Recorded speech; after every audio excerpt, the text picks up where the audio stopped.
Highlanders' saviour. Written by Barbara Bard and published by Starfall Publications.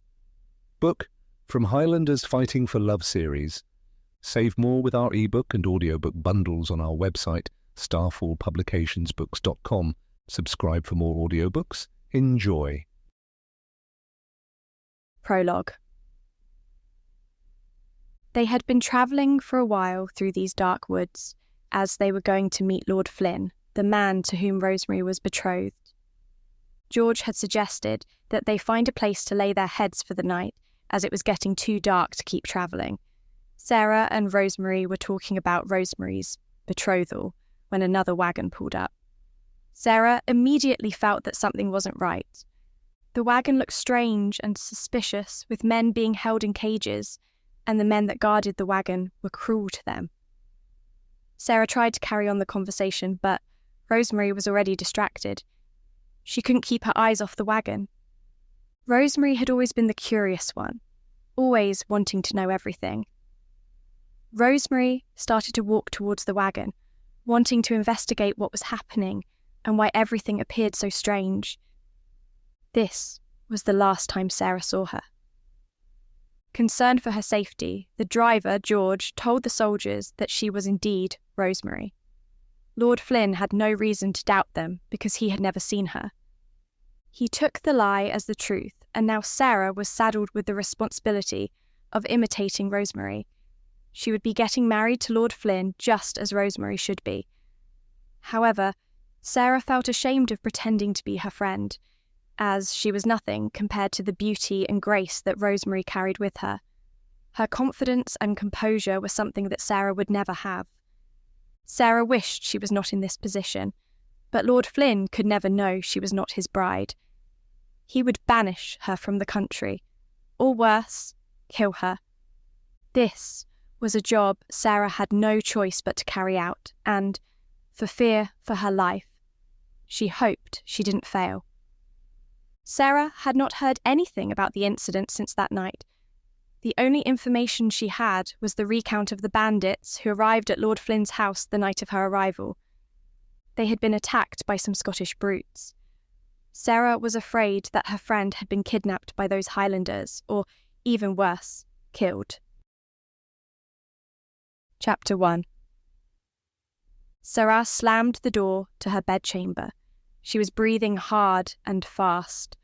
She stood still and closed her eyes so she would not collapse. She didn't know imitating Rosemary would be this difficult. She wished the ground would open up and swallow her. Being so close to Lord Flynn had set her nerves into a frenzy. It wouldn't be long before he discovered she was a fraud. Moving towards the bed, she perched herself on the edge and placed her head in her hands. Soft sobs began to make her body shudder, and warm tears trickled along her palms. The whole situation was a mess, and because of her frayed emotions, she was not even able to enjoy the opulent home in which Lord Flynn lived. He was a man of great wealth and evidently had no problem showing it. Her chamber was filled with so much luxury and extravagant decoration. The bed had 4 posts and was ever so comfortable. She could have sworn she was sitting on a cloud. There were artworks hung up on all walls, and ornaments placed on a mantelpiece in front of a huge fire. It was as though she had been placed in a dream, but this was a dream she wished she could wake up from. She knew she had to escape one way or another. This was not her life. She was ashamed of pretending to be Rosemary, as she did not consider herself worthy. She imagined the punishment that would be meted out to her when the truth came out. She would be lucky to just be banished, for she could be thrown into a dungeon and forgotten for the rest of her life. No matter how she looked at it, this wouldn't end well for her. She was not sure what she expected Lord Flynn to be like, but there was something about him that made the hair on her skin stand on end. He had all the makings of an Englishman, and carried himself with dignity and pride, just as an Englishman should. However, there was something missing. He lacked the wholesome goodness she had hoped to find. His eyes were cruel, and his gaze felt as though he was peering into her soul. Damn George and damn this whole mess. For the time being, she could pretend to be Rosemary, but the truth would soon come out. Rosemary's father, Charles Brambley, would quickly tell Lord Flynn that Sarah was an imposter, unless Sarah could explain to him her situation. She would have to send him a letter to prepare him, for if he saw her, his reaction would surely leave the truth with nowhere to hide. But what then? Was she supposed to live her life as a lady, keeping this truth from Lord Flynn? A light knock at the door jolted her from her thoughts. She dried her eyes with a handkerchief and started to move towards the door to find out who it might be. However she might feel, the show should continue. She had come too far to give her true identity away. Whoever it was, she could not let them discover the truth about herself. But what if it was Lord Flynn? Her heart began to thump inside her chest as she curled her hand around the golden doorknob and twisted it, opening the door to reveal a shy-looking woman. She had delicate features, a slim build, and long curly brown hair. Her skin was clear as spring water. Her eyes were wide, and Sarah was envious of her beauty. Then again, she was envious of most other women's beauty, as they were true ladies, and she was just an imposter. Never could she compare with their soft skin, their lustrous hair, or the aura of self-confidence they possessed. "Rosemary, I am so pleased to finally meet you. I am Catherine, Harold's sister. I thought it only right that I introduce myself, as I hope we can become good friends," Catherine said with apparent excitement. "I must admit, at first I was a little jealous when Harold told me he was getting married and another lady would be coming to stay here. I am used to being the only woman here, but the more I thought about it, the more I realised that it is a good thing. Finally, I would have a friend, someone who I can talk to about all the nice and girly things in life without them turning their noses up at me. All Harold wants to talk about is war and horses and all those nasty things men take pleasure in," she added in one breath. Catherine breezed past Sarah, moving about the room like a swan settling on a warm lake. She took a seat on one of the velvet-lined chairs and placed her hands in her lap. Sarah closed the door slowly, inhaling deeply as she composed herself. Picturing Rosemary in her mind, Sarah tried to become the picture of an English lady rather than a common handmaid. "It's so lovely of you to come and welcome me. I am glad that you are here. To find another like me was more than I could ask," Sarah said, returning to the bed. "Have you been crying, my dear?" Catherine asked, leaning forward a little, concern etched upon her face. Sarah turned her face away. Her hands darted to her eyes, trying to cover the reddened lids. Yes, I have. You must think it so silly of me," Sarah said, seeing no use in denying it. "Not at all. On the contrary, it is quite understandable. I imagine that if I were in your position, I would be much the same. I suppose it is strange since you have not come too far from home, but it is still a new environment, and you are away from everything you have known. Then there was all that commotion with those terrible bandits as well," Catherine said, shaking her head in disbelief. "It has been a trying time, thank you for understanding. I am excited to be here, of course, but as you say, it is quite different from what I have known. I had to leave my home and father, of course." "That must have been very difficult for you.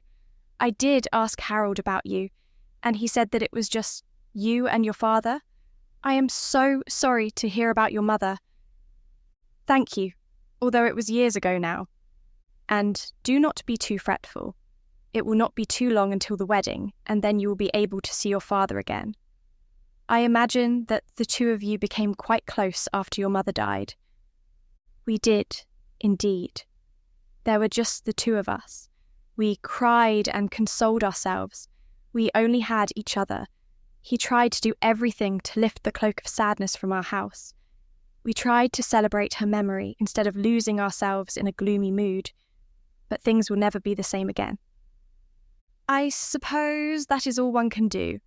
I am sorry to say that I cannot offer much in the way of understanding this conversation, as I have neither lost a parent nor enjoyed a close relationship with either of them.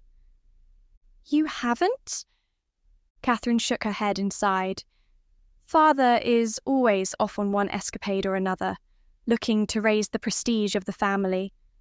Mother was more concerned with her tea parties than anything else. Harold and I were mostly left to our own devices when we were younger, and now that Harold is getting married, he will have his own family. I am not sure where that leaves me. You shall always have a place here, of that I am sure, Sarah said quickly. Thank you so much. That does mean a lot to me, Catherine said, her face brightening, although I am quite sure that in time I will be promised to a duke in London.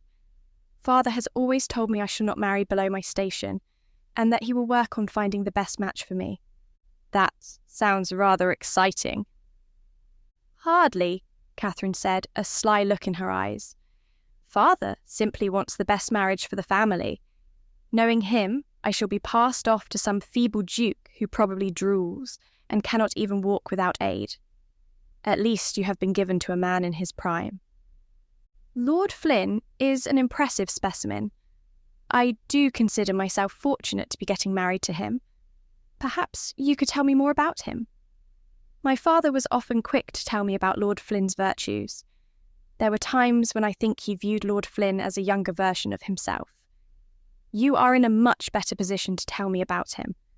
I would be pleased if you could give me a more personal view. Where to start with my brother? Catherine said, tilting her head back. She took a few moments to look around the room, pressing her lips together as she contemplated the question. Well, if you want complete honesty, he was a terror growing up. He would chase and pester me all day long. I think he wanted a brother and tried to turn me into one. Catherine tittered with laughter. Sarah gasped. Was it really that bad? Oh, I am just playing. It was just the typical thing that siblings go through. I do not know about that. I was an only child. I suppose that is why I had such a close relationship with my parents. We did not have anyone else growing up. The only friend I had was my handmaid. Oh, how awful for you. It must have been challenging to be friends with someone below your station. I am sure they wouldn't have been able to understand the nuances of our lives. Well, you have me now, and the handmaidens can be left to do their job. Yes, indeed, Sarah said, holding her tongue. She had always been a good friend to Rosemary, and the two of them had had lots of things in common. Anyway, to continue with the evaluation of my brother, he is charming, as I'm sure you've been able to tell by now. He's good at hunting, at cards, at riding. Sometimes I think he would be better suited to living in the wild, rather than in a house such as this. He is a passionate man, and sometimes this can lead to rather intense moods. But one just has to learn how to handle him. And how would I go about doing something like that? I will tell you when I learn, Catherine laughed again. The only person who has been able to control him completely is Father. All Harold really wants to do is make him proud. I hope I learn how to please him. I want to be a good wife to your brother. Don't worry, I am sure you will make a good wife and a very beautiful bride. Harold wants to make it a wedding nobody will ever forget. You are going to be the centre of attention. Nobody would be able to take their eyes off you. That sounds rather daunting. I am used to a quiet life. I attended a few balls with Father, but we mostly kept to ourselves. We enjoyed a peaceful life. I often enjoyed sitting at my window, looking at the wide green hills, wondering about the world outside. You may not find the time to do that here. Harold does enjoy his parties, and as his wife, you will be expected to be at his side at all times. Harold inherited my father's ambition.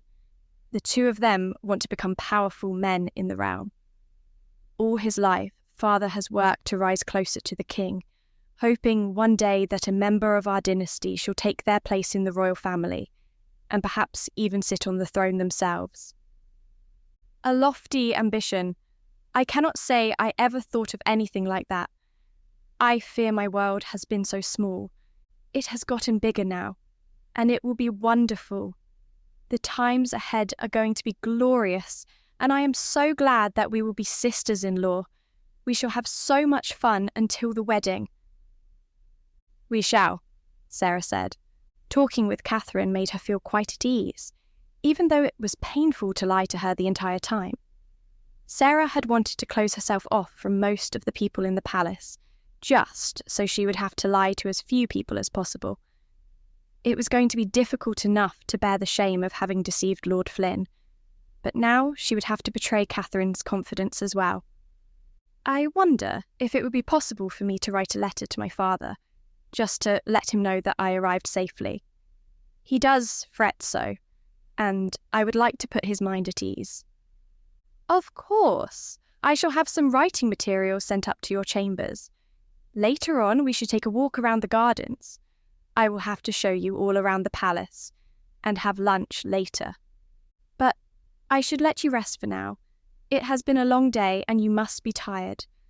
I am glad we had this conversation, though, and I look forward to spending much more time with you," Catherine said as she rose from her chair and approached Sarah. Sarah rose too and found herself being embraced tightly. Catherine kissed her on the cheek and clasped her hands together, smiling warmly. Then she looked down, a little taken aback by the rough skin on Sarah's hands. "I say, I have only ever seen hands like these on handmaidens and servants," Catherine exclaimed. Sarah's heart lurched in her chest, fearing she had been found out. Sarah pulled her hands away quickly, hiding them behind her back. "It is nothing to be ashamed of," Catherine said, a look of horror on her face. "And I did not mean to offend. It was a difficult life without Mother. We had some servants, but many of them left after Mother died, and Father simply did not have the will to replace them. I ended up doing some of the work, trying to keep the house in good condition." "How awful! At least you do not have to worry about that any longer. While living here, you do not have to worry about a thing. I promise you that. Your life will be relaxing, and your troubles are over." With that, Catherine exited the room. When the door closed behind her, Sarah breathed a sigh of relief and sank to the floor. Lying so much was draining, and she did not know how she was going to keep up with this. She almost had to laugh at the irony of Catherine's statement. Her troubles were only just beginning. Once Lord Flynn found out that she was not who she said she was, Sarah would be in so much trouble. Somewhere out there, Rosemary was alive. Perhaps she had found freedom and happiness. Before she left, Rosemary had expressed doubts about marrying a man she had never met. Sarah had thought her foolish for thinking such a thing. But although Sarah dreamed of marrying a noble, she did not want it to happen like this. Not when she had to take on the guise of another person. She was about to drift away again when she heard another knock on the door. Catherine had sent a handmaiden with a pot of ink, a pen, and some papers. Sarah took them from the handmaiden and thanked her. The handmaiden was taken aback by this gesture and showed her surprise. Sarah immediately realised that she is a lady now, or at least she was pretending to be one, and it was not in her place to thank handmaidens and servants. She immediately composed herself and dismissed the servant. She needed to be more careful if she didn't want to be caught by Lord Flynn. She placed the writing materials on the table, pulled out the chair to sit on, and proceeded to write the letter to Lord Brambley, Rosemary's father.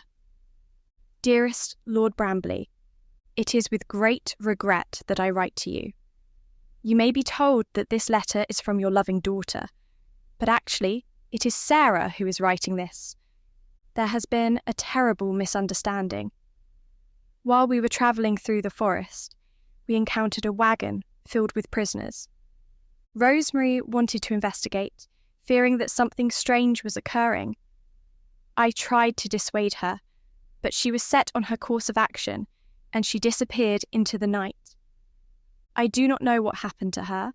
I have only heard a rumour that she was seen with a Highlander being carried away to the north. and I fear for her safety. But to protect us from the soldiers who were guarding the prisoners, George told them that I was Rosemary. We were escorted here, and since then I have had to remain true to the lie. I wish that I could speak the truth to Lord Flynn, but I am afraid that he will not take too kindly to this subterfuge, even though it was not a conscious decision on my part. I feel ashamed, guilty, and scared. I do not think there is anyone to whom I can turn aside from you. Please help me, Lord Brambley. You are my only hope. Yours faithfully, Sarah. Reading the letter over and over again, Sarah wondered if she should write more, but what more could she say in a letter? Before anyone came in, she blew on the ink to help it dry more quickly, then folded it up and sealed it in an envelope. As she carried it downstairs, her heart trembled. If anyone should read this letter, it would be the end for her and her lies. She walked so quickly that she stumbled. The letter slipped from her hand and slid out of her reach. Her hands slammed against the carpeted floor, as did her knees. She gasped and reached out for the letter immediately. As she tilted her head up, she found out that she had been beaten to it by Lord Flynn. He was holding the letter in between his fingers and looking down at her. "Ah, a letter! How intriguing!" he said, turning it over in his hands. Sarah's breath caught in her throat. "What secrets does it hold, I wonder? Did I get a mention?" "I hope you are not writing to your father in hopes of calling off the wedding," he said. Sarah couldn't decide if he was joking or not. "I would never do that. I am so excited for our impending wedding," she replied. Lord Flynn looked down at her as he ran his fingertip along the edge of the envelope. He tapped it, and for a moment Sarah was sure that he was going to tear open the paper and find out all she had been hiding. Surely a man as intelligent and wise as Lord Flynn had seen through her lie. It wasn't as though she was a mastermind. Before this, she had never told a lie in her life. To her relief, Lord Flynn leaned down and offered her a hand, helping her back to her feet. He handed the letter to her and caressed her cheek gently. "As you should be," he said. "Are you sure you are not injured, my lady?" he asked, looking her up and down. "I believe so. I merely lost track of my thoughts," she said, offering him an apologetic smile. "You are just like my sister, always rushing around as though you are running out of time." "We are quite a pair," Sarah agreed. "Just be careful. I would not want to see anything harm your appearance. I want everyone that comes to our wedding to see how beautiful you are." Sarah bowed her head. "Now, are you not going to ask me about my hunt?" "Of course, I apologise. The fool shook my wits from me. How was your hunt, my lord?" "It was successful, thank you for asking. At this instance, I am going to freshen up. I am looking forward to dinner tonight. I shall regale you with the tale of the great hunt." "I look forward to it, my lord." A smile tugged at the corners of Lord Flynn's mouth. He nodded, then spun on his heels and walked away. Sarah breathed a sigh of relief, pressing the letter into her bosom. She had to escape soon. The longer she remained in the palace, the more likely it was that the truth would be revealed. If she ever got to the wedding, she just might faint with anxiety. Sarah walked more carefully for fear of tripping up again. The sooner the letter was on its way, the better. She went to the travelling merchant and handed her letter over to him. He was a young man with a yellow beard, and he looked at Sarah in a strange way. He gave her a toothy smile but did not say anything, and slipped the letter into his cloak. The letter was out of her hands now. She merely hoped that Lord Brambley would read it and come to her rescue. With only a few hours until dinner remaining, Sarah tried to read but found it most difficult to keep her mind focused on the words in front of her. She kept thinking about the travelling merchant, and if he would reach Lord Brambley safely, and then if Lord Charles would actually be willing to come to her aid. Most of all, she dreaded dinner.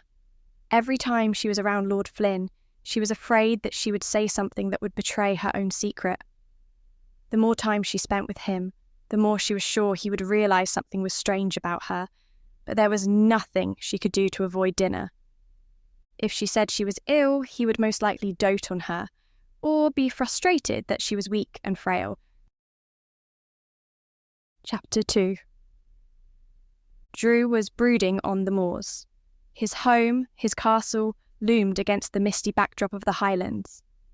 The weather was a little chilly. He was wrapped in a thick fur. His black hair fell down to his shoulders, and his beard scratched his face. As he looked at the castle, he found it difficult to imagine that so many things had changed in such a short period of time. The castle was sturdy. Its foundation had been built many years ago, and it had stayed strong and withstood numerous wars over the years. To Drew, it had been a symbol of the strength of his clan, and the Highlanders in general. The wild clans of the Scottish Highlanders had always been threatened by the forces of nature, wild animals, and the devious English. It had never been an easy life for any of them, and that did not seem as though it was going to change any time soon. Drew sighed as he stared, wishing that things had been different. All his life he had tried to live up to the ideal shown to him and his brother by their father. Aifi had been a worthy leader, proving himself in battle with the English, then proving himself as a firm ruler in peacetime. The legacy he wanted to leave his children had been one of peace, but that covenant had been broken, not least by Blair. Drew's brother often infuriated him. Blair had the makings of a great leader, but he always seemed to be going his own way. For many years now, Blair had been brooding, preferring to spend time alone rather than take his rightful place as Laird of the clan. There were times when Drew even thought that Blair might run away for good and leave the clan in Drew's hands. It brought him shame to think this way, but sometimes Drew thought that the clan might be in better hands if he got to rule, especially given the recent events. When Blair left the last time, Drew had honestly thought he would never see his brother again. But Blair had returned, and he wasn't alone, as he had brought back with him an English rose. A dainty young woman whom he had quickly made his wife. Such a brazen show of defiance was typical for Blair, but Drew couldn't believe that his father had also blessed the union before he passed away. Now, this Rosemary had one of the most privileged positions in the clan, and Drew was worried. Blair had tried to placate him, of course, and Rosemary had shown great wisdom and passion in how she had tempered Blair's temper, but it still gave him misgivings, especially when war with the English seemed as though it was going to rear its ugly head again. "You look pensive, my lad." Drew came out of his thoughts and turned to face his mother. She wore a black cloak, its hood pulled over her head, leaving her face cast in shadow, as was the customary mourning rite. Wisps of white hair blew out of the hood, and as he looked closer, Drew could see his mother's sunken eyes. Aoife's death had taken its toll on her. As I should be. These are times that weigh heavily on our souls. On mine more than most. It is sad that it took your father's death to show Blair his rightful place in this clan. Do you think he is really best suited to lead the clan? It is his birthright. A birthright he had always sought to run from, and now he had brought that English lass to us. You know she's nail bad. In fact, I think she's quite good for him. Perhaps for him, but what about us? Fiona sighed, placing a hand on his shoulder. Drew, you're never satisfied. Ye ha' always been the more thoughtful one out of ye and Blair, but dinna lose yourself in despair. Blair can lead this clan. He just needed a little bit of a push. As for Rosemary, she's made it clear that there is nothing waiting for her back in England. We dinna have anything to worry about from her. And what if an opportunity for her to return does present itself? Can we truly be sure she will never want to return? Fiona's mouth curled up at the sides. Ever since Aifi died, the sight of a smile from her had been rare. She loves him, Drew. Drew stared at her blankly, as though her words explained nothing. Fianna shook her head. There is still much ye must learn about life, my lad. Sometimes the lines between us and the English are nae so distinct. We are all still human, after all. We all have hearts. My heart could never be taken by an English girl, a Fassar, Drew spat, not after all the English had done to us, and especially nae, since we learned what happened to Gaul. That was a tragedy. I do hope there is nae another war. If there is, we shall crush them, Drew said, clenching his fist. Ye hae more in common with your brother than ye think. Nonsense. Blair acts on his feelings. He never thinks about his actions. He is always so quick to anger. So are ye when it comes to the English. I dinna blame ye either, especially nae after all we have been through. I know that ye are still hurting from your father's death. In truth, I see so much of him in ye and Blair. Sometimes I catch a glimpse of one of ye, and I think I am seeing him when he was younger, in the prime of his life. Drew's mood was tempered. AIFE and Fianna had waited longer than usual to have children, so Drew had no memories of his parents as young people. Often it was easy to forget that the two of them had lives before Blair and Drew were born, but their lives had indeed been long, filled with adventure and romance, until they finally settled down after the war and started a family. I'm pleased that he still lives on in us.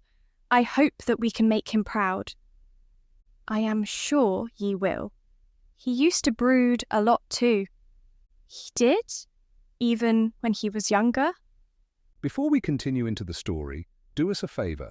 Like this video and hit the subscribe button because it helps very much with YouTube's algorithm. If you want the audiobooks ads free, visit our website and select our bundles to save more. Thank you again. Now back to our story. Oh, yes, especially in the war. The responsibility of killing weighed heavily on him. There were times when he often wondered why there is so much anger inside all of us. But he was one of the fiercest warriors the clans have ever known. His prowess in battle is legendary. Your father fought because he had to.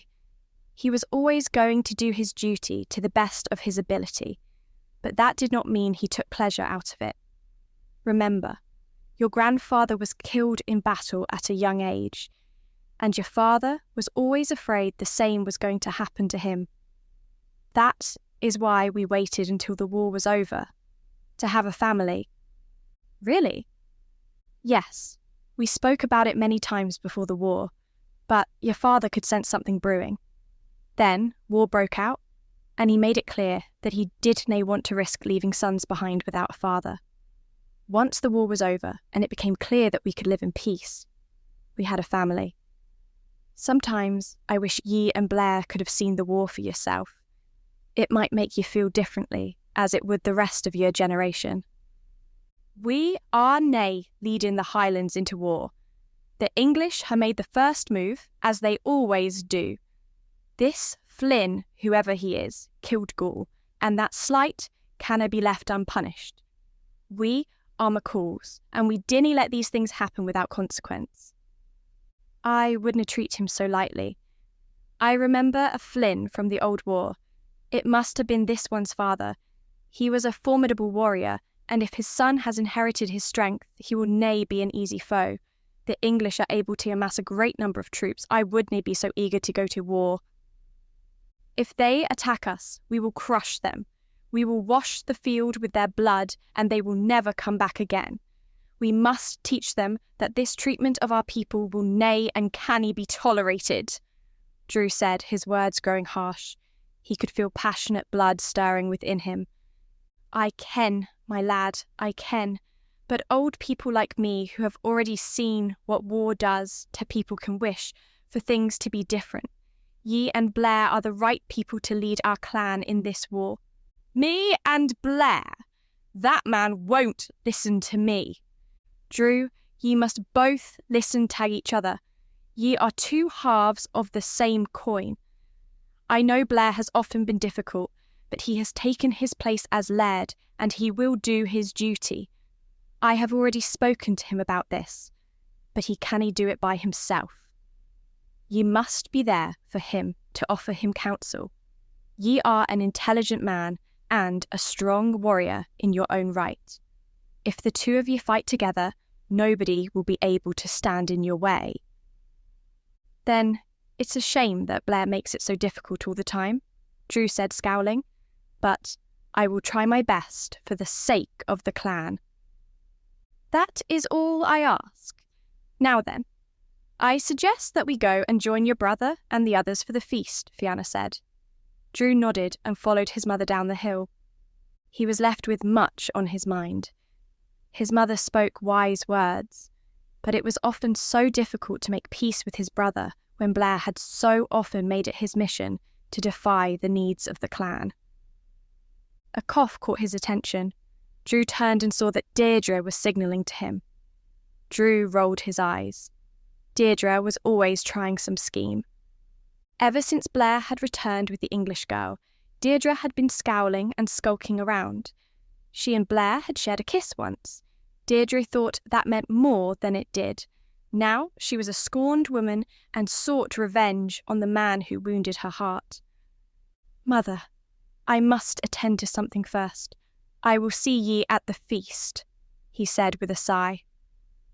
Fianna glanced towards Deirdre and gave her son an inscrutable look. He wondered if she knew what the two of them were there to discuss. But no, it was impossible. His mother had the uncanny knack to know many things, but this was not one of them. What took ye so long? I thought we were going to meet, Deirdre said in a harsh whisper. Her flaming red hair framed her freckled face. Anger blazed in her eyes. Mother distracted me. Ye are worse than your brother for keeping track of time. Have ye thought any more about my proposal? I have indeed, Drew said, and it is nae right, Deirdre. I know ye have been insulted by Blair's actions, but it is nae enough to go to these lengths. Nay right?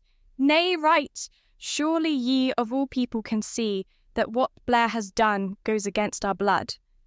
Why would we want to accept a Sassenach girl as one of our own? Blair is the Laird now. It is his choice, Drew said in a hollow tone. Blair has made the wrong choice. Because he chose another woman over you? Deirdre, he did nae make any promises to ye. Ye shared a brief attraction, but that was all. You had nae claim to him, and ye are nae justified in plotting against him just because ye are scorned. I have every right, Deirdre said, narrowing her eyes at him, and ye would be wise to think about what I offer. If this is the choice Blair makes now, imagine what he will make if we go to war. What if Rosemary's people offer him an alliance? What if she runs back to them and says that she won't return unless he lays down arms? She is a weakness to him, and we cannae allow her to have so much control over him. I don't think anyone had any control over my brother. He had always been like a storm, tempestuous and uncontrollable. That is why he brought her back in the first place. I can make it look like an accident. I can get her alone and kill her. Nobody would be able to trace it back to me, or ye. What ye talk of is treason. Ye are fortunate that I don't take this to Blair himself. Ye wouldn't dare, because ye feel the same as me. Perhaps all this time I chose to pursue the wrong brother. Perhaps your father did as well. There are many of us who feel that ye would make a better Laird than Blair, Deirdre said, lowering her tone to a breathy whisper. She moved in closer to Drew, placing her hand upon his chest, looking up at him with her sultry green eyes. For a moment Drew was tempted, his manly urges rampaging through his body. But if he gave in to her, then Deirdre would try and twist his mind to do her bidding. Drew took her hand and pulled it away from his chest. Deirdre's face fell, her expression frustrated and annoyed. "Be at peace, Deirdre. Forget this course of action. It is nae right that ye should be plotting against the leaders of the clan. Dinna make any further moves like this, or I will be forced to bring ye before Blair. If you're taking your brother's side now, then ye're as foolish as he is. You know what this clan needs, and your brother cannae provide it." "That may be true. I have my doubts about Blair, but I would never plot against him. You do yourself a disservice. It's something the English would do. Then you should watch your back, because I can guarantee you Rosemary is plotting something. Do you really think it's just a coincidence that she ran into Blair just as the English were capturing Gould and executing him? There's something strange afoot, Drew, and if you don't do something soon, it'll be too late," Deirdre said as she stormed off. Drew remained standing where he was for a few moments, as he let Deirdre's words sink in. He didn't want to believe her, but she made a lot of sense. Still, he couldn't allow a plot against his brother to fester, no matter how much he disagreed with some of Blair's decisions. The two of them had been through too much to let their relationship be marred with betrayal, but Drew would have to have a conversation with him now. There was much they needed to discuss, and it troubled him. Turning on his heels, Drew walked towards the castle where the feast was being held. His heart was heavy, and the air was thick with grim portents of the future. The closer he got to the castle, the louder the noise inside grew. Before he entered, Drew took a deep breath. With the leaders of the other clans inside, it would be difficult to get an audience with Blair, but he had to speak with Blair about his fears and the grave possibility of a war. The tables were already filled with different varieties of food. There were platters of beef and rice, soups, grapes and berries were laid on every table. Jugs of ale were being passed around, and the atmosphere was filled with excitement. The men were probably talking about the possibility of going to war with the English. Drew scanned the room for Blair and saw him seated with some of the leaders of the clan in a discussion. It would indeed be difficult to get an audience with Blair, so his thoughts would have to linger within him for now. Hopefully, Blair would see reason, and hopefully, Rosemary wasn't plotting against him.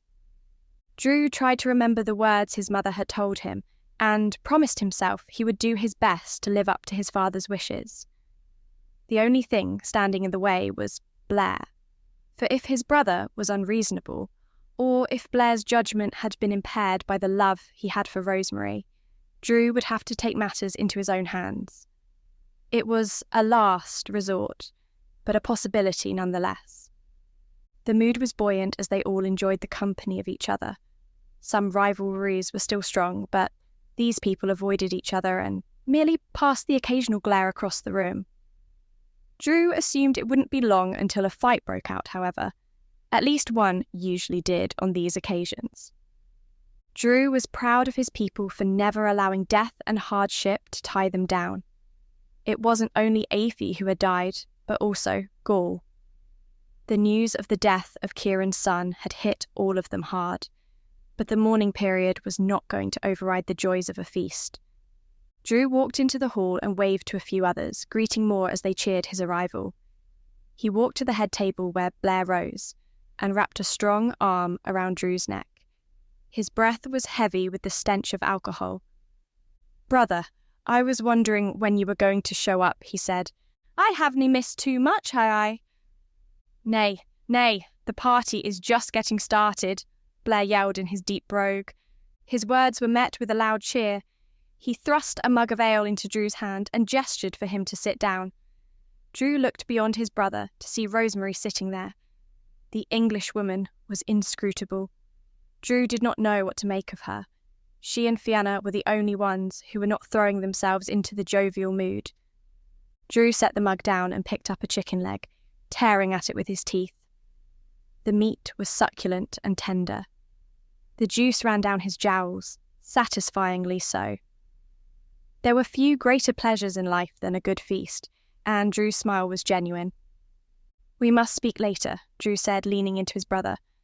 "I am sure we will, but there is plenty of time for that later," Blair said. "I just want to make sure that ye remain clear-headed. There are some serious matters." "I cannae promise ye that," Blair said, laughing heartily. Drew arched his eyebrows and tucked into his meal. Blair seemed to be in good spirits, which was pleasing to see. Drew couldn't stop staring at Rosemary, though. There were a few moments when she caught him staring at her and met his eyes with a steely gaze. Drew often turned away immediately. Blair had leapt across the table to join in an arm wrestle, leaving Rosemary and Drew by themselves. Suddenly, a low drone began.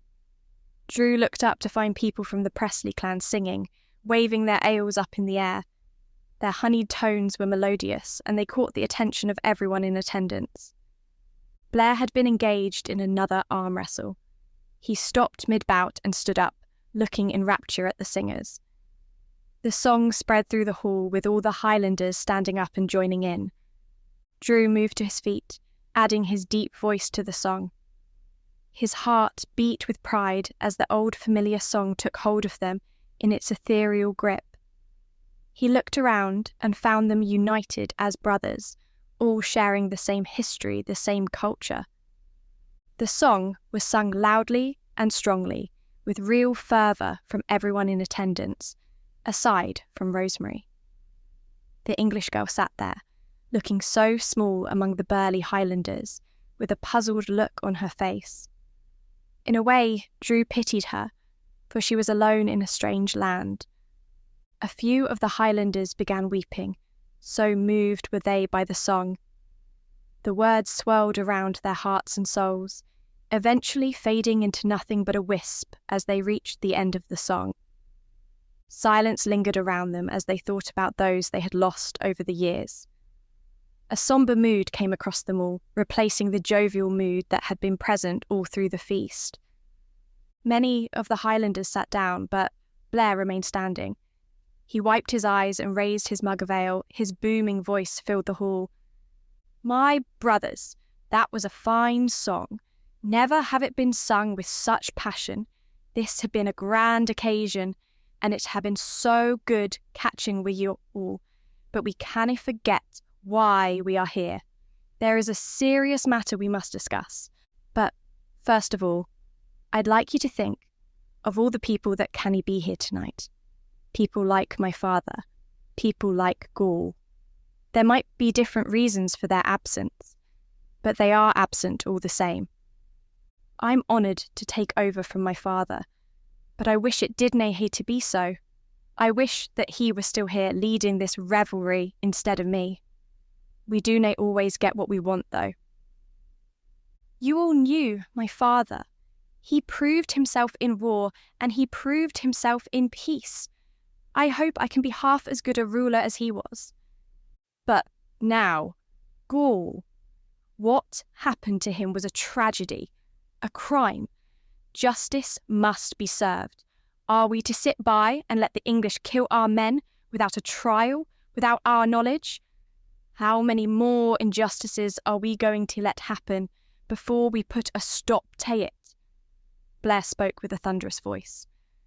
What do you care about that when ye have taken an English lassie to your bed? A voice called out from the crowd. A hush descended over the Highlanders. Drew noticed that Rosemary looked very self-conscious and tried to sink into her seat. Drew also noticed that a few other clans were nodding in agreement, which did not bode well for Blair. Who dare say that to me? Blair thundered, searching the crowd for the source of the words. Show yourself! In the corner, an older man pushed himself off his seat. Drew would never have thought old Will Plum would have said something so controversial to a laird nonetheless, but by the way the old man was swaying, Drew imagined that ale could always loosen a man's tongue. What do you have to say to me? Blair dared. I hae plenty to say, old Will replied, pointing a shaking gnarled finger at Blair. Ye speak of the English, yet ye consort with one. It's one thing to have an English woman in war. That's the right of any soldier, and I ken there be plenty of men who did the same.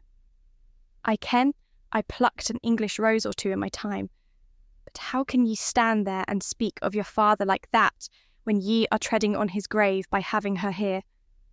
Send her away, I say." "How dare ye?" Blair said.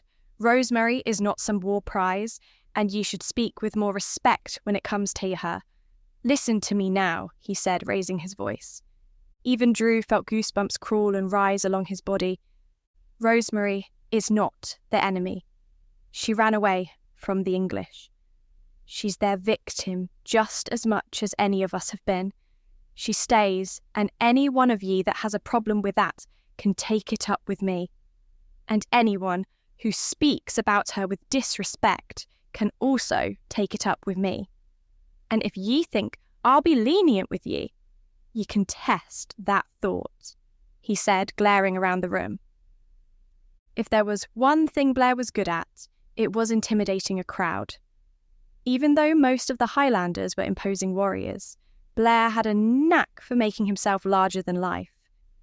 It must have been because of how much time he spent out in the wild, tracking and hunting wild predators. Sometimes Blair was more animal than man, which was perfect for occasions like this. Although Drew's attention was focused on Blair, he spared a thought for Rosemary, wondering what she thought when she saw him like this. Was she afraid of the wild animal, or did she like it? Anyway, we are nae here to talk about Rosemary. We are here to talk about the future of the Highlands and the tragedy that was Ghoul's death. It seems that the English are looking our way again. Perhaps they think we are unprepared for war, but they are wrong. I ken that if we join forces again, just like the clans did in the last war, we can emerge triumphant. We can beat the English back, this time for good. I dinna want to just give them a bloody nose. I want to send them back so they never return. I want to send them one last message to make sure they ken that we are nae here for their amusement. But we must take the vote. Who here is ready for war? Who will pledge themselves to fight the English?" Drew looked around, a lump forming in his throat. For a moment there was a tense silence. Then, one by one, everyone raised their glasses and met the cry for war. "War!" they shouted, their voices as loud as when they had been singing. Drew looked around, unsure if this was the right call. War was not to be taken lightly, and it filled him with dread to think that so many of his brethren were so eager and willing to meet Blair's call for war. When he looked around at them, he could only think about which ones would die because of the decision made here today. Chapter 3. The time for dinner arrived. Sarah was dressed in a silk dress with gold embroidery. Never in her life had she thought she would be dressed in such luxury. She considered this dress the nicest thing she'd ever worn. She didn't think she would ever become comfortable in noble attire. When she entered the room, Sarah noticed that Catherine and Lord Flynn were already seated, as per usual. The table was filled with all manner of delicious food. Huge slices of meat were laid upon plates, bowls of vegetables were situated in between them, and broth was being ladled into other bowls by the servants. One of them, startled by Sarah's arrival, dropped his ladle on the floor. It clattered down and the broth spilled over the floor. Sarah bent down to help him, but Lord Flynn was furious. "What are you still doing here, you cretin? Be gone from my sight. You threatened to ruin this dinner, and I will not stand for it. Go and find a new line of work. If I ever see you around here again, I will flog you until your blood is as thick as that broth," he said viciously. The servant glanced at Sarah, meeting her eyes for an instant. In them, Sarah saw sheer terror, and then he was gone, disappearing into the shadows. Lord Flynn's face was as dark as thunder. One would think that anyone could do something as simple as ladling broth into a bowl. The peasants don't seem to be able to do even the simplest of tasks. And, Rosemary, please, don't try and help them. They'll never learn otherwise, he said. Sarah bowed her head in obedience and took her seat. Lord Flynn clapped his hands as she sat down and rubbed them together eagerly. "Now then, let me grace my lady with the tale about the hunt today," he began, relishing the telling of the tale. It was a glorious day, and the fates were with us. First, we saw a fat pheasant, and I thought to myself it would make a lovely addition to the dinner table. I drew my bow, set my aim, and the arrow flew true. It struck the bird directly in the heart, and it fell to the ground with its last breath.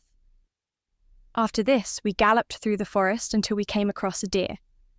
I tried to be quiet, but one of my men exclaimed in shock. It was the biggest deer any of us had ever seen. But still, there needs to be some decorum. I had him taken back. He won't be going on a hunt with me ever again. Still, the chase was on, and I was not going to let this deer get away. We spread out, chasing the deer. The horse's hooves thundered across the ground. Our hearts beat fiercely. It was glorious. It's a shame that you women will never be able to experience the glory of the hunt. You could always take us with you one day, brother, Catherine said. Lord Flynn gave her a withering look, then continued with his story, not regarding her words as worthy of comment. As I was saying, the deer had a head start and was a strong, powerful beast. It was so fast we lost sight of it more than once, but we always managed to find its trail again. Although there were others with me, I felt a strange sensation wash over me. It was as though I was the only one on the hunt, as though this deer was fated for me.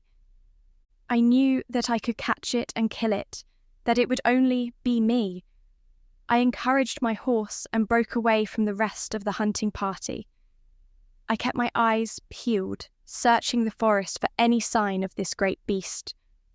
For a moment there, I thought I had lost him completely, and then I heard the crack of a branch.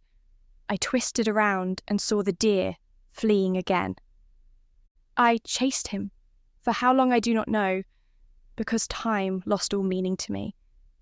Then I finally came upon it. I drew my bow and my arrow flew true once again, lodging itself in the beast's neck. It carried on lumbering forward for a time, but eventually stumbled and sank to its knees. I alighted from my horse and finished him with my blade. He was worthy prey, and I am sure that his meat will taste good, he said, beaming widely. Catherine yawned. Sarah pretended that she was in awe of his prowess. You are such a wonderful hunter, she said. Thank you, yes. Well, it is a skill I inherited from father, really, Lord Flynn said without a hint of modesty. Some men are simply born to be great warriors. I only hope I get the chance to prove myself one of these days. I imagine that hunting the Highlanders would be much like hunting this deer. They are but animals themselves, of course, with little intelligence other than to feed and mate. In fact, the deer would probably pose more of a challenge, he said, throwing back his head with a loud laugh. Sarah smiled as well, laughing softly. There was something else she wanted to ask Lord Flynn, although it could prove to be risky. Meekly she turned to him. Speaking of the Highlanders, my lord, I was wondering if it would be possible to send a rescue party to try and see what happened to my handmaid. If she was carried off by a Highlander, I would like to know what happened to her. Isn't she wonderful, Lord Flynn commented, smiling widely towards Catherine. That you would care so deeply for a mere servant. Unfortunately, my dear, I am sure that we all know her fate, even if we would not like to think of it. The Highlanders show no mercy when it comes to these matters. I do not believe there would be anything of her left to find, even if we ventured into their territory. Besides, I do not think a mere servant is worth going to war over. No, there will be another cause. Of that I am sure. But she was close to me. I knew her all my life. It would please me greatly if something could be done, Sarah said beseechingly. The smile faded from Lord Flynn's face. Do not press me, woman. I have already told you about my decision. I appreciate your kindness and compassion, but do not forget, they are just servants. They do not matter in the grand scheme of things. I would not send men into dangerous territory to search for a handmaiden, especially not when the likelihood is that she is dead. His words were bitter, and they shot at her like daggers. Sarah stifled a sob and focused on eating her meal. Now my mood has been soured. Bring me meat. I wish to dine on my quarry, Lord Flynn ordered. Catherine and Sarah remained quiet. Sarah averted her eyes from his gaze, not wanting to provoke his wrath again. A servant came over and put a slice of meat on Lord Flynn's plate. He took a bite and murmured his delight, then gestured for meat to be placed on the women's plates. Sarah wanted to pass, for her appetite had disappeared, but she knew that doing so would only make him angrier at her. A huge slab of meat was placed on her plate. It was daunting, and the sight of it almost made her nauseous. Lord Flynn seemed to be delighted at its taste. Sarah cut off a small morsel and placed it in her mouth, and she had to hide her disgust. The meat was tough and flavourless. Sarah coughed and sipped some water. "Well, what do you think?" he asked. Sarah and Catherine glanced at each other, both getting the impression that they had the same opinion of the meat. "It is incredibly tasty," Sarah lied, "but I am afraid I ate too much bread with my broth, and I am not sure I will be able to eat any more," she said. Lord Flynn's face fell, and he gripped his fork tightly. "You wouldn't be lying to me now, would you?" he said in a low, harsh voice. "Of course not, my lord." "Because you know that lying is the greatest sin. A husband must have loyalty from his wife. There can be no secrets between us. If I am unable to trust you," he said, standing up, pacing around the table towards her. Sarah suddenly felt vulnerable. She looked towards Catherine. "I poured my heart and soul into that hunt. I chased that deer through the forest, endangering myself and my horse. I was out there bringing home this food for you, and you dare to tell me that you won't put in the effort to eat it, because you've filled up on bread. Now that is no way for a wife to treat her husband. I require you to appreciate the things I do, which means that you must eat this meat," he said. Sarah pressed her lips together, wondering how she was going to get through this. The thought of having another mouthful of meat filled her with nausea. She had only just managed to force the first piece down, and the meat was as big as the plate. In fact, she had never seen a slab of meat as big as this one. I will try," she said. "That is not good enough," Lord Flynn said. "You must enjoy the fruits of my labour," he snarled, snatching the cutlery from her hands and cutting up her meat for her. He skewered a piece on the end of the fork and proceeded to force it into her mouth. Sarah felt the meat being pushed inside her and almost gagged at the sensation of having it thrust inside her. "Now eat it and enjoy it," he barked. Sarah chewed dutifully, hating every minute of it. Tears welled up in her eyes and she coughed, choking on the heavy, dry meat. Lord Flynn stood there with another chunk of meat poised on the end of the fork, ready to be given to Sarah again. The thought of having yet another piece of meat inside her was abhorrent, and her stomach began to groan.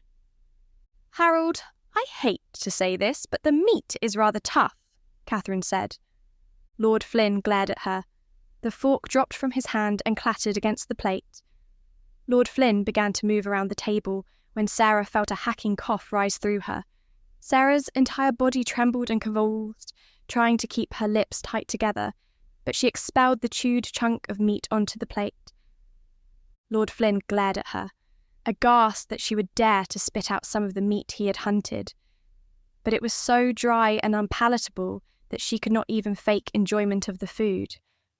Embarrassed, she fled with red cheeks out of the dining hall, humiliated, with tears streaming down her face. Lord Flynn returned to his table and banged his fist on the table twice to signal that he wanted to make an announcement. The whole room went quiet immediately. "We will be going to war with the Highlanders," he announced, "and my bride will be going with me." He turned to look at Sarah. "I want her to see what I am like while I am destroying my enemies." The hall went up in noise. Immediately, excitement filled the room at the mention of war. Sarah ran through the palace with tears streaming down her cheeks. Ignoring the servants as they stared in amazement at her, she pushed her way out of the doors into the cool night. All she wanted was to be free, to be away from that horrid, mean man. The thought of him thrusting that meat into her mouth as though she was some kind of spoiled child filled her heart with hatred and disgust. How could she ever bear a lifetime of living with a man like that? It only made her more convinced that she had to escape as soon as possible. If Lord Flynn happened to discover the lie, he would show no mercy towards her at all. It was as though she had seen his true face at that dinner. He was petty and horrible. As she ran into the gardens, Sarah grew tired and her pace slowed. Looking back, she was pleased to see that nobody was following her. Sadly, she had left Catherine to deal with Lord Flynn's anger, and Sarah hoped that he had not unleashed it upon her. The air was cool and sweet. The fragrance of the flowers around her filled the air, and she began to make her way back to the fountain, where she and Catherine had been sitting earlier. It was entirely peaceful, aside from her fretful sobs. Sarah was tempted to find a way to flee and run into the woods. At that moment, she would have taken her chances in the wild, rather than consign herself to a life with Lord Flynn. The thing that troubled her most was the way he had looked at her, as though she was nothing but a servant to him. He had no respect for her own needs. He only wanted her to feed his ego and tell him how wonderful he was. That was not the kind of man Sarah had always dreamed of marrying. The man of her dreams was kind, patient, and tender. Sarah walked this way and that, taking lefts and rights as she made her way through the gardens. She wasn't thinking particularly clearly, and thus wasn't paying attention to where she was going. It came as a surprise, therefore, when she found herself standing at the stables rather than the fountain, which had been her intended destination. Lanterns hung around the stables, casting them in an amber glow. The horses whinnied a little, and their hooves clomped against the ground. The smell of straw and mud greeted Sarah, but they were welcome smells, familiar smells, and they reminded her of a simpler life. She walked up to one of the horses and reached out her hand, stroking its face. The horse bowed its head to her, allowing her to pet it. "Go gentle with her, she's pretty tired," someone said behind her. She turned, startled, and then a wide smile spread across her face. "George!" she exclaimed, running up to him, flinging her arms around his neck. He patted her on the back, but she would not let go. "Sarah, I wasn't expecting to see you down here. Are you well?" "I suppose I am," Sarah sighed, "although not as well as I could have been." She moved back to the horse, continuing to pet it. "That's Lord Flynn's horse. He took her out hunting today. She came back tired. I think he ran her to the limit." "Yes, I suppose he did," Sarah said. "What's it like, living in the palace?" he asked, a little hesitancy in his voice. "Oh, George, it's just awful. Every day I have to watch what I say and how I act so that I don't give myself away. Then I feel guilty because I'm deceiving everyone around me, especially Catherine, who has been so lovely to me, and all she wants is someone to be a good friend. But how can I be a good friend when I am continually lying to her? Then there is Lord Flynn. At first, I thought he might be a kind man and show me mercy, but I see now that he has a vicious, cruel streak." George said nothing, only caressed Sarah's arm soothingly. Sarah was grateful for the opportunity to talk, however. "He wouldn't even send out a search party for Rosemary." "You told him about Rosemary?" "Not exactly, just that my handmaiden had been taken away by a Highlander." "No, they won't return," George said. "Lord Flynn had them banished." "The same fate awaits me," Sarah groaned. "I'm so sorry, Sarah.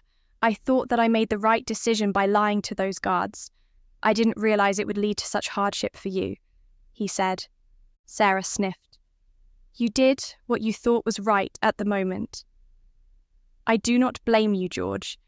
If you were sure that they were going to cause us harm, then you made the right choice." "I was sure, unfortunately, but I fear I have only delayed the inevitable, and I have only prolonged your suffering." Is there any chance for my escape? Sarah asked with concern etched on her face. Her eyes glistened silver. I do not know. If you were to escape, you would need to find passage away from this region. I cannot imagine that Lord Flynn would take the loss of his bride easily. He would hunt you down. And I know how much he likes hunting, Sarah groaned, placing her head in her hands. I am just a simple handmaiden. I never asked for this life. I wish I could help you, Sarah. Perhaps there is a way, if I planned it just right, that I could find a horse and send you on your way. It would be risky, and there would be no guarantee that it would work. But it may be my only chance, she said, resigning herself to her fate. All I know is that I cannot stay here. If it gets to my wedding day, I will surely be found out, and Lord Flynn will bring the full force of his wrath upon me. Indeed, Lord Brambley will see that you are not his daughter. So, this is where you've been hiding, Lord Flynn sneered. He came out of the shadows. The amber light from the lanterns flickered nearby. Sarah gasped, instantly removed her hands from around George's neck and sat on the bench. George stood up and bowed to his liege. Lord Flynn, it is a pleasure to have you here in the stables, George said. Sarah was stunned into silence, wondering how long Lord Flynn had been standing there. If he had heard too much, then all of their plans were for nothing. I see I am not the only one enjoying pleasure, he said, his gaze moving between Sarah and George carefully. Sarah felt under intense scrutiny and chewed her lower lip. So, this is where you ran to, he added, turning to Sarah. I am sorry for my behaviour. I was simply overwhelmed. I have never been treated in such a way before, she said. It seems as though you have more to apologise for than I first thought, Lord Flynn snarled, looking at the two of them with narrowed eyes. Sarah placed her hands in her lap and cast her gaze to the floor, not wanting to cause any more undue stress or to provoke Lord Flynn in any other way possible. She avoided looking at George, although she could feel the tension bristling within him. George was an honourable man, and to know that she was being treated in this way by Lord Flynn would make him angry. In another life, perhaps she and George would have ended up making a family. If he hadn't been forced to lie about her identity, would she ever know happiness? Return to your bedchamber. I have words for you, he said, and waited for her to turn and leave. Sarah had only taken a few steps when she heard Lord Flynn tell George to get on his knees. Sarah looked back to see Lord Flynn pull out a riding whip. He walked around behind George and pulled up the man's tunic. Then the air cracked as the whip slashed against George's back. The still, peaceful night air was shattered by George's cries of agony. His eyes clamped shut and his neck jerked backward as the pain lanced through him. Again and again. Lord Flynn brought the whip down, slashing George's skin. Sarah turned away in shock and ran back to her chambers, not wanting to witness any more. She closed the door behind herself and threw herself on the bed, wishing that she could slip away in the night and disappear. For a brief moment, she felt hope and actually believed that George could have saved her. He'd saved her once, after all. Why not a second time? But then Lord Flynn had arrived. That man was maddening, always in the wrong place at the wrong time. And soon he would be coming for her. Would she get the whip as well? Or would a far more terrible fate be in store for her? Sarah trembled, staring at the door, waiting as each moment passed, bringing her closer to her doom. Footsteps began to approach. Sarah's throat tightened and the colour drained from her face. A small whimper escaped her lips as the door opened and Lord Flynn stood there looking terrible. His entire body was rigid. His fists were clenched beside him, and his face was the picture of cruelty. His eyes were cold and harsh, and each step was deliberate. Even the air seemed to grow colder around Sarah, and she could not move.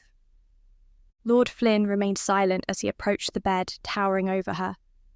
Sarah could not stop herself from looking at him. I am sorry, Lord Flynn. I should never have run away like that, or seek comfort in the arms of a friend. I did not mean anything by it. I was overwhelmed and George comforted me. You see, in the forest, George was there to help me through that.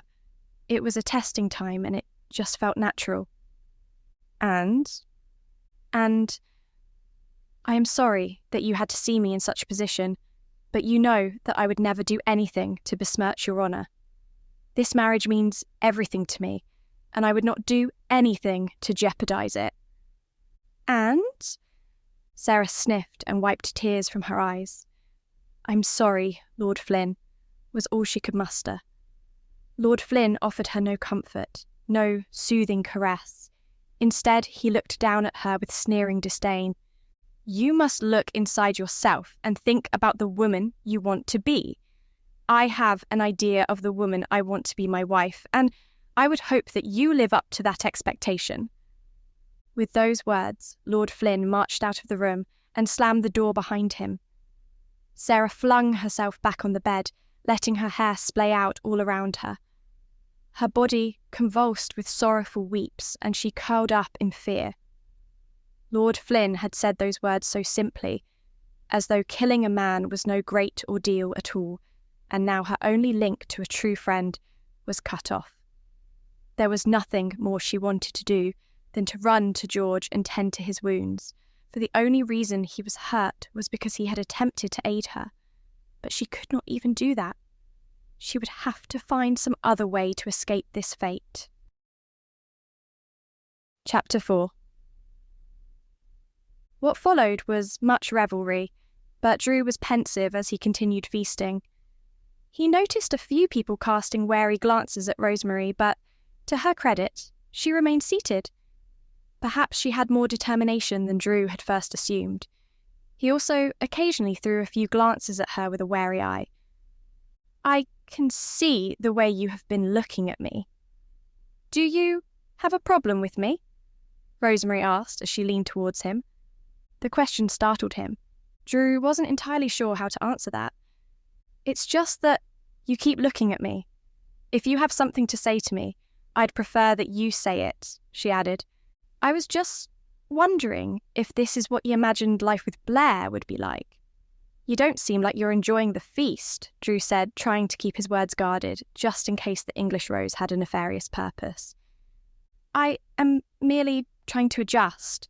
Life wasn't like this in my home. It's very noisy. It's fun, though. I'm just trying to keep track of who everyone is. In truth, we had not had one of these feasts for a long time. I find myself having to adjust as well.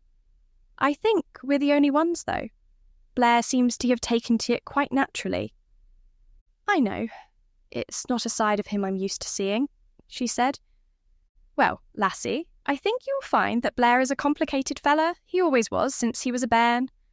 We may not be so simple as you might think, Drew said in a soft burr. Rosemary turned up her nose.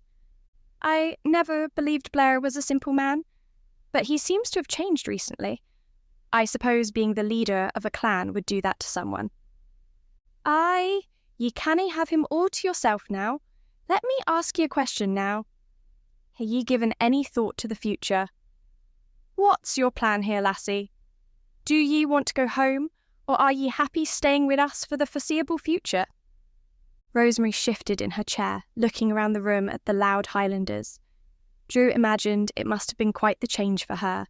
He doubted that English people knew how to throw feasts like this. They were all so proper and prim. If I returned home now, I would not be safe. It's better if I stay here. Besides, I love Blair. I do not want to be away from him. I know that may be difficult for you to understand, but when I speak of my feelings for your brother, I speak the truth. I know it is not usual for two people like us to find each other and share the same feelings. I cannot speak to why the fates would want such a romance to take place, but all I know is that I want to be true to the feelings in my heart. Aye, well, ye two being true could bring about another war, Drew said, shaking his head. He took a long gulp of ale and set the heavy mug down on the table. I don't blame ye or Blair, not really, but I feel like the two of you hain't really given much thought to the rest of us. Look around you. Do you really want these people to go to war? No, I don't.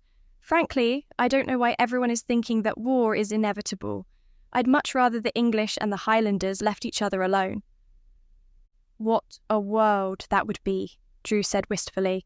I know that you and I do not have much in common, but I hope that we are able to find a way to be civil with each other. I have no plans to leave, and I love Blair fiercely. I will not be pushed aside. I have no claims on your life, lassie. Frankly, I have better things to do with me time. But I will be keeping a close eye on ye, just to make sure you don't make a mess of things. Blair sometimes does know what he's getting himself in for. You seem like a fine lassie, Tammy. It's just the way things have happened that I have a problem with.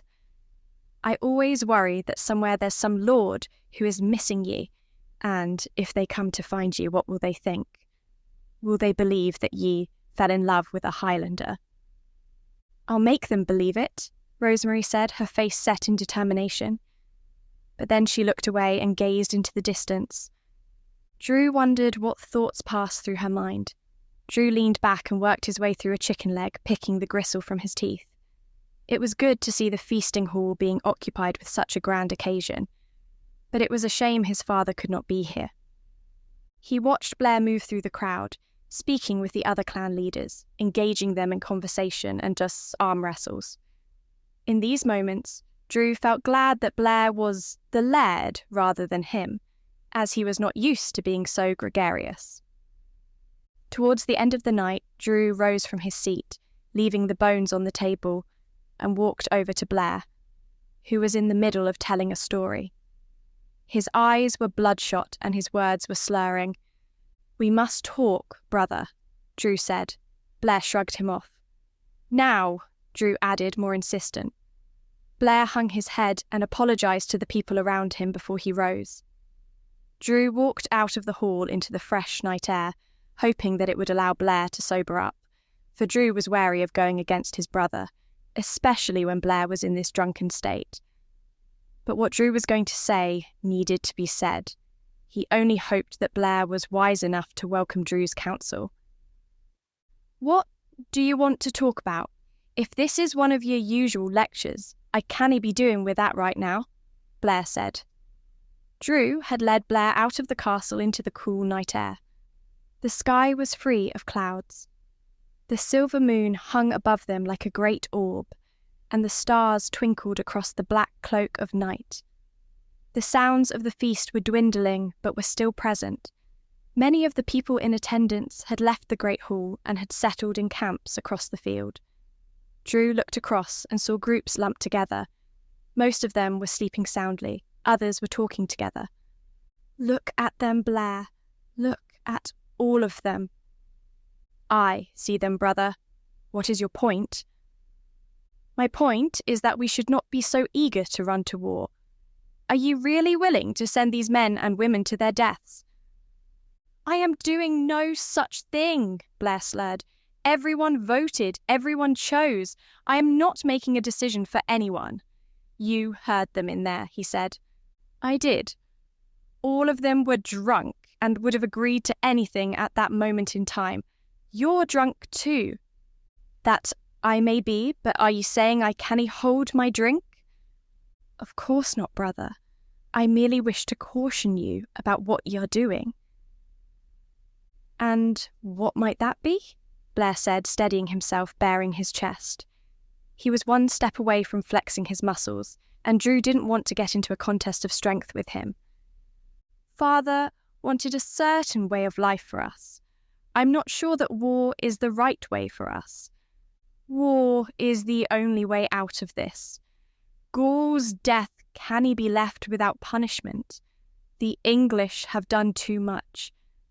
Aye, we remember all they did, all the deaths caused, all the blood spilled. How many of the people around us will come back? What of the rest of the Highlanders? You think that will be the only end? You think badly of us, Drew. We are strong and we can beat the Sassenach. I am tired of living in fear of them, of always having to worry if they are going to attack. We do hate to fear them. If we let this transgression go unpunished, how much further will they go? How much will they take from us? If we keep letting them get away with these things, we will only encourage them to move further up north, taking our territory, and by the time they declare war, it will be too late. We must strike before they take more liberties than we can afford to give, he said passionately. Drew sighed and turned his back to Blair.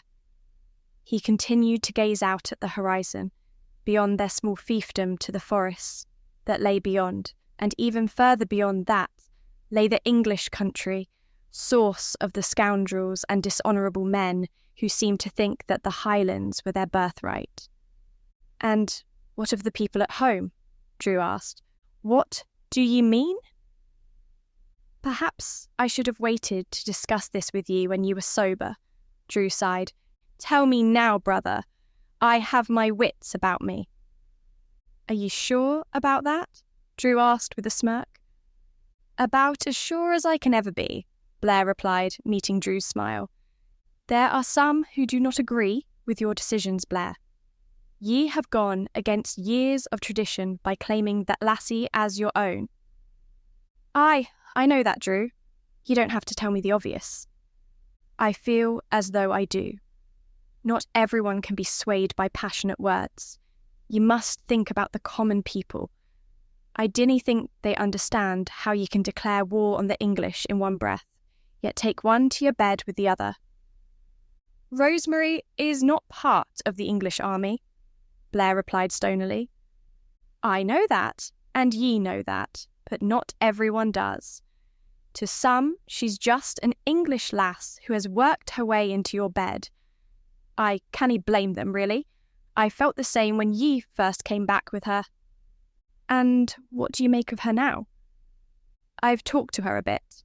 She seems like she has a good head on her shoulders, except for choosing to love ye, he said, teasing Blair. I dinna believe we do choose who we love, Drew. I think one day soon you'll see that for yourself.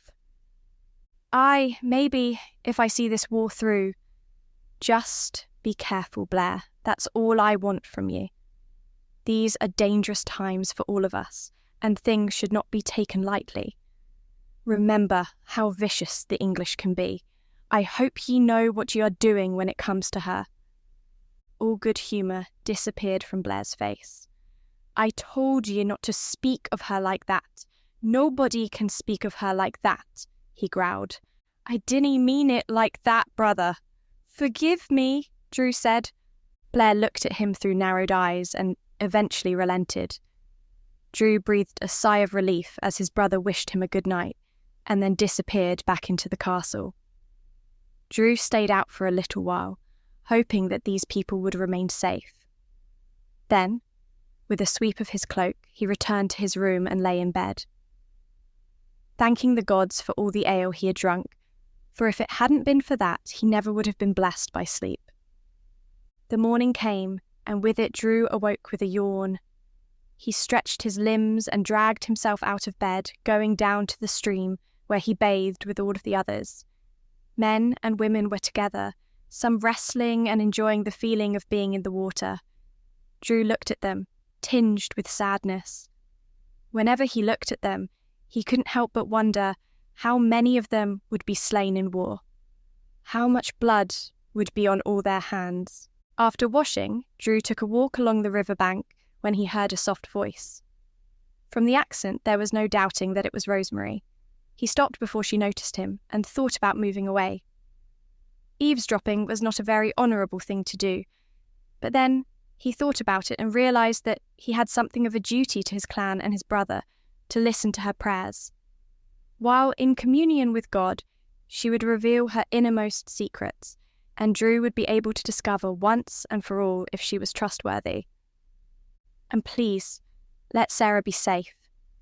If you can get any message to her from me, I would be eternally grateful. I long to see her again, and my father too. I hope that one day you can arrange for us to be a family once again. Please, also give me the strength to continue and do as I must. I love Blair, but I fear the rest of the clan.